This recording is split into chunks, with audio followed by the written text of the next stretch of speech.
Hello everybody, this is Llodg, and this is Star Wars Battlefront.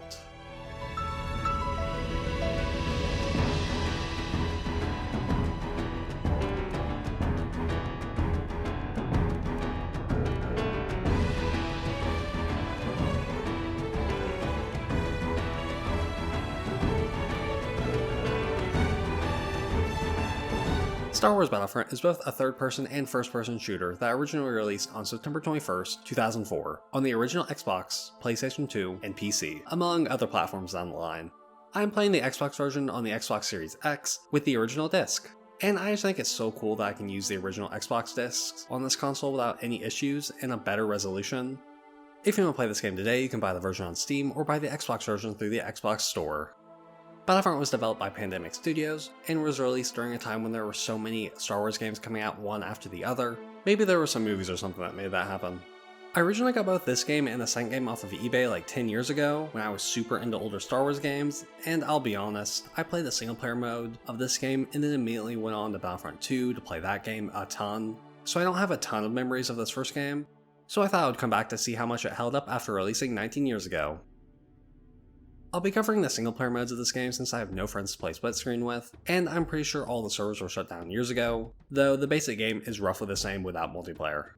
There are 3 modes you can play. They are Historical Campaign, Galactic Conquest, and Instant Action. I'll start with the Historical Campaign since that's what I originally played when I first got the game. Before you can play, you're able to choose which of the 2 eras you want to play through. Since this game released in 2004, the sequels weren't a thing yet, and even Revenge of the Sith hasn't even released. So we don't get anything officially from those eras and time periods. No matter which of the 2 eras you choose, you will always start out playing the villains for the first half of the missions. So if you choose the Clone Wars era, you get to play as the droids, then after a few missions, you'll play as the clones, and the Imperials and Rebels for the Galactic Civil War. Each mission takes place on a planet that corresponds to an event that happened in the movies, such as the droid army fighting the Gungans in Episode 1, the Battle of Geonosis in Episode 2, even the Battle of Hoth from 5. Of course, there isn't anything explicitly from Episode 3, but they do have some maps from Kashyyyk, which are very similar to what we would find in that movie. There really isn't a linear story that goes along with these missions. At the start of the campaign, there will be a brief text scroll that talks about different planets and battles going on, and they'll start out each mission with a brief explanation of why you are fighting, and that's really it. So if you were hoping you could play this game instead of watching the movies, you'll be out of luck. Though they do use footage from the movies, though you can really tell it's from 2004 because it's pretty grainy compared to the actual gameplay. I do like that they use footage from the movies, if only because they use some of the best parts of the movies and they can really throw you into the specific scene the mission is trying to accomplish. Though sometimes they'll mix around the footage to try and go with the planet the mission is taking place on, like they used the Sarlacc pit scene from Return of the Jedi at the start of the Galactic Civil War campaign, despite it A, being way too early for that to happen, and B, the only thing connecting these two are that the Sarlacc pit is on the map and in the footage. Oh, and they also use Puppet Yoda instead of the much better CGI Yoda. No special edition erasure here. The gameplay of Battlefront is similar to that of Battlefield, where you have a variety of different classes to choose from, and each of them are a bit different from one another. Every faction has the basic classes like Infantry, Sniper, Engineer, and some sort of Demolitions Expert, but every faction also has some unique classes, like how the CIS has Droidekas, or how the Rebels have Wookiees. I am really glad they added these unique classes in because I wouldn't expect a third-person shooter to allow you to play as a droideka, but here we are. Each class has its own main weapon that is unique to them, but they also have a secondary weapon that is just a blaster pistol that can't run out of ammo. It is all energy based. I think it's really nice that they give you this secondary weapon because sometimes the rocket launcher just takes way too long to reload and I need to clear out enemies fast. Enemies will either drop a blue canister or a red one, those being health and ammo drops respectively. It can be nice when you defeat an enemy and get full health from them. If you need more health or ammo and have no enemies to fight, you can also come across these medical and gonk droids that will slowly refill your health or ammo if you stand near them for enough time. I didn't find myself being near them too much since I usually died in battle before I could make my way to them, but they're there if you need them. You can also use the various vehicles that are seen in Star Wars like AT-STs, TIE Fighters, X-Wings, and Tauntauns. I think they all control well enough. Flying ships are kind of weird since you're in atmosphere and there are so many things that you can just run into. I think it would be better if there were more ships in the air for you to shoot, because I'd be shooting guys on the ground with a ship, which was fun when I could do it well, but I think overall the vehicles were a fun addition since it would be weird if they weren't in the game. Your main goal, no matter which game mode you are playing, is to go around and capture points. which in this game also act like spawn points. If you're able to capture them all, you can win the game if you hold all these points for a certain amount of time. The main way I won missions is to kill all their reinforcements, which you can see at the top of the screen. It can take a while to do this, so I recommend trying to capture points and to defeat as many enemies in your way.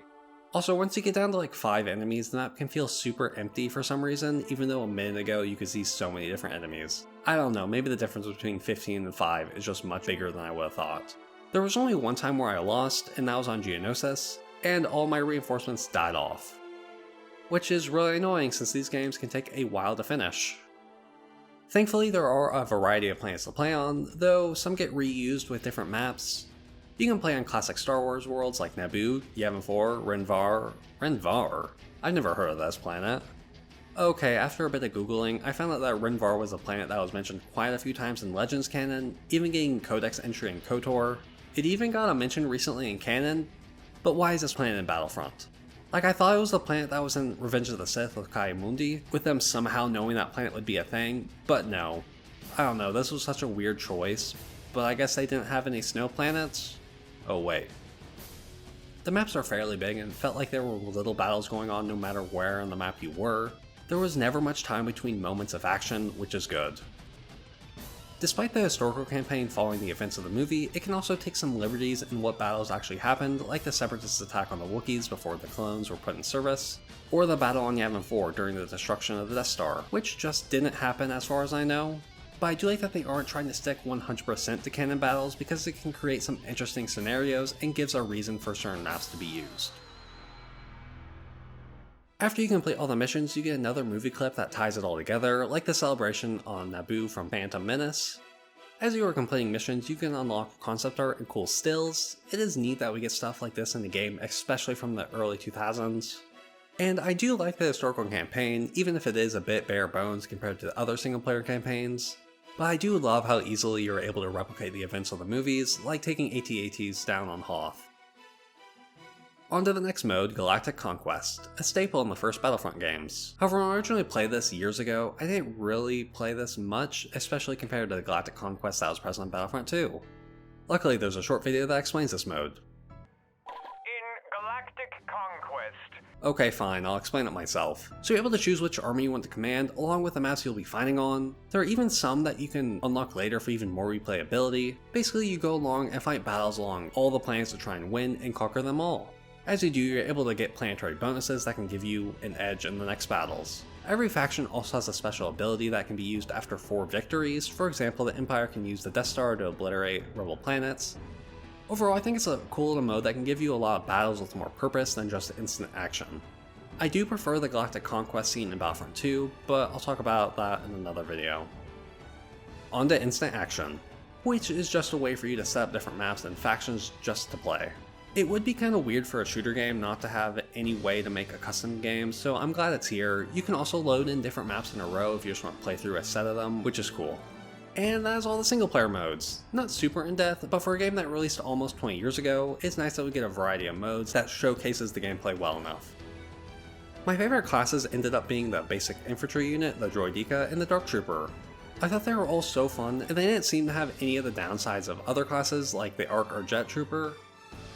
Even though you can only play as these nameless soldiers, there are Jedi that are able to fight on your side. For the historical campaign, there are certain missions where they appear when it would make sense. And in Galactic Conquest, you are able to spawn them in using one of the planetary bonuses. They just walk around and destroy their enemies in their path. But for most of my time playing it, I didn't realize they were really there until I'd randomly see Luke attack snowtroopers. Also, why is Dooku here on Kashyyyk? Does he just hate Wookiees? The graphics and overall look of this game are honestly really good. Now, of course, comparing it to Star Wars games developed today, they don't really stand a chance, but for being almost 2 decades old, they are really good. I mean, I'm able to tell what things are. Even the faces are okay. It really helps that most of these characters are either in helmets or are robots. I just think these guys might be timeless since they use the Star Wars design so well. Now to talk about the music. And I had to turn it all the way down because it's Star Wars music, and I didn't want it in this video for obvious reasons. Though the movie clips will still have some music in them since they couldn't separate the music from the sound effects. The game can feel a little barren without the music on. But when it is on, it works well since it's Star Wars music, and Star Wars music is generally good. I also really like the sound effects on the menus and stuff being Star Wars things. It's just really cool that they didn't use some random sound effects for the menus. Overall, this game's sound effects really sound like Star Wars, like blaster shots, even speeders sound exactly like how you hear in the movies. And now for 10 little things that appear throughout the game. I love that all the different factions have their own weapons that are specific to them, like the Empire uses E11s and the clones use the DC-15A blaster rifle. They really could have given all the factions the same weapon model to save time, but I'm really glad they had them all use their own unique models to make this game feel like more what we see in the movies. All the clone classes having different colors was such a nice addition, especially for someone who loves all the different clone armors. This game also allows you to go prone. I'm pretty sure this is the only Battlefront game that allows you to do it. But what really makes it weird is that it also allows droids to do it. Like, how are the droids from Phantom Menace able to do that? I thought they were all given the same orders from the control ship, and they had to walk in a line. For missions that clones weren't present in, they had you fight against Gungans or feed palace guards, once again having the game be more like the movies, even though it takes more work. Also, I'm pretty sure these are the only maps these two factions appear in. You can let me know if I'm wrong. There are also a couple maps where there's a third faction, though they don't appear out on the top number counter, but the Tusken Raiders at least have their own control points that they are able to capture and use. I'm just glad Pandemic Studios put so much effort into make this game feel more like Star Wars by adding in all these little things. I like that they let you choose between third and first person, even though I vastly prefer third person for this kind of game with all the advantages it brings along. I think adding in first person perspectives allows people more flexibility for how they want to play the game. I also like the concept art and stills that you unlock. You can also see a trailer for an upcoming Star Wars game. Also, something that I find weird is that this game uses the correct pronunciation of Kashyyyk. Defend Kashyyyk. A lot of games in this era, like KOTOR and even Republic Commando, which comes out after this game, use the pronunciation Kashyyyk, and I was under the impression that most of the games would use Kashyyyk, since Three Ys could go either way, and I would just think they would kind of uniform do that until George Lucas put out Revenge of the Sith. But I guess this game uses Kashyyyk. I don't know how many other games use Kashyyyk. The only two games I've actually heard it be Kashyyyk are KOTOR 1 and Republic Commando, so you can let me know if there's any other ones, because I'm honestly interested to know that. Some stuff I didn't like was when you zoom in while in third person, the reticle goes all the way to the top of the screen, which is kind of weird, but nothing game breaking. Also, the auto aim can be really strong, like it'll pull you to look towards an enemy running. Like again, nothing game breaking. You can even turn it off, but it's still weird that it's that strong. I think even 19 years later, this game is really good and a great starting off point for a series that can have a ton of games to its name. If you haven't played it before, I highly recommend it. You can get the original Xbox version off the Xbox store and have it run really well. There's also the Steam version, but if you use a controller, I think it's a little weird to set up. The first Battlefront game is a game that I played a bit, but then immediately went to its sequel, and I'm glad I took the time to come back and see the foundations of the second game. There is a lot to love here, and if I got the game back in 2004, I could see myself playing this for hours on end. The giant battles are just so cool to see, and it is easy to know why this game is such a staple, even within all the other great Star Wars games that came out around it. Let me know what you think of Star Wars Battlefront, and I hope you enjoyed the video. Have a good day, and goodbye!